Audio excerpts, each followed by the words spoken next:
Assalamualaikum warahmatullahi wabarakatuh. Perkenalkan, nama saya Muhammad Salim dari Fakultas Keguruan dan Ilmu Pendidikan Universitas Terbuka Banjarmasin. Dalam video ini, saya akan melaksanakan kegiatan praktik MIPA dengan judul pengamatan ciri-ciri makhluk hidup. Tujuan dari kegiatan ini yaitu mengamati dan mengenali ciri-ciri makhluk hidup yang ada di sekitar. Dalam pengamatan ini, saya akan mengamati 5 jenis tumbuhan dan 5 jenis hewan. Adapun bahan dan alat yang saya gunakan, ada alat tulis, tabel pengamatan, dan alam sekitar. Baik, langsung saja kita mulai untuk pengamatan yang pertama.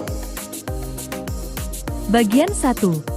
Tumbuhan anggur, termasuk tumbuhan merambat. Batangnya bisa melilit ke benda di sekitarnya.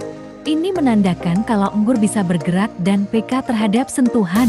Tumbuhan ini juga tumbuh dan berkembang, membuat makanannya sendiri melalui fotosintesis, dan berkembang biak menggunakan biji atau stek batang. Pohon durian, tumbuh dari biji kecil, hingga menjadi pohon besar yang berbuah lebat. Durian bernapas melalui stomata dan lentisel, membuat makanannya sendiri, serta berkembang biak dari biji buah durian. Selain itu, durian juga peka terhadap lingkungan, misalnya daunnya bisa layu kalau kekurangan air. Nanas. Nanas biasanya tumbuh dari tunas atau mahkota buahnya. Daunnya tebal dan berduri, serta mampu membuat makanannya sendiri lewat proses fotosintesis. Nanas juga peka terhadap cahaya, karena batangnya tumbuh mengikuti arah datangnya sinar matahari. Kopi. Kopi berasal dari biji yang kemudian tumbuh menjadi pohon kecil. Kopi tumbuh dan berkembang, membuat makanan sendiri, serta berkembang biak dengan bijinya. Daun kopi juga peka terhadap cahaya, karena tumbuh condong ke arah matahari untuk menangkap sinar yang cukup. Tomat. Tomat memiliki batang yang lunak dan tumbuh menjulang ke atas. Tomat membuat makanannya sendiri, tumbuh dan berkembang, serta berkembang biak menggunakan biji dari buahnya.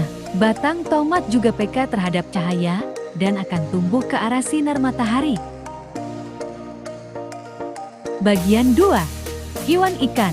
Ikan hidup di air dan bernapas menggunakan insang. Ikan bergerak dengan sirip dan ekor, serta peka terhadap suara atau bayangan di sekitarnya.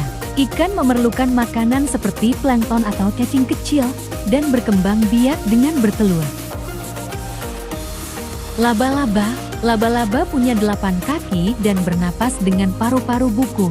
Ia peka terhadap getaran di jaringnya, jadi tahu kalau ada serangga yang terperangkap. Laba-laba memakan serangga kecil dan berkembang biak dengan bertelur. Semut. Semut adalah hewan kecil yang sangat rajin. Ia berjalan cepat dengan 6 kaki dan bernapas melalui lubang kecil di tubuhnya yang disebut spirakal. Semut peka terhadap bau makanan, bisa menemukan gula dari jarak yang cukup jauh. Semut juga hidup berkelompok dan berkembang biak dengan cara bertelur. Kalajengking. Kalajengking memiliki 8 kaki dan ekor panjang dengan sengat di ujungnya. Ia peka terhadap getaran tanah, bernapas dengan paru-paru buku, dan memakan serangga kecil. Berbeda dengan serangga lain, kalajengking berkembang biak dengan melahirkan.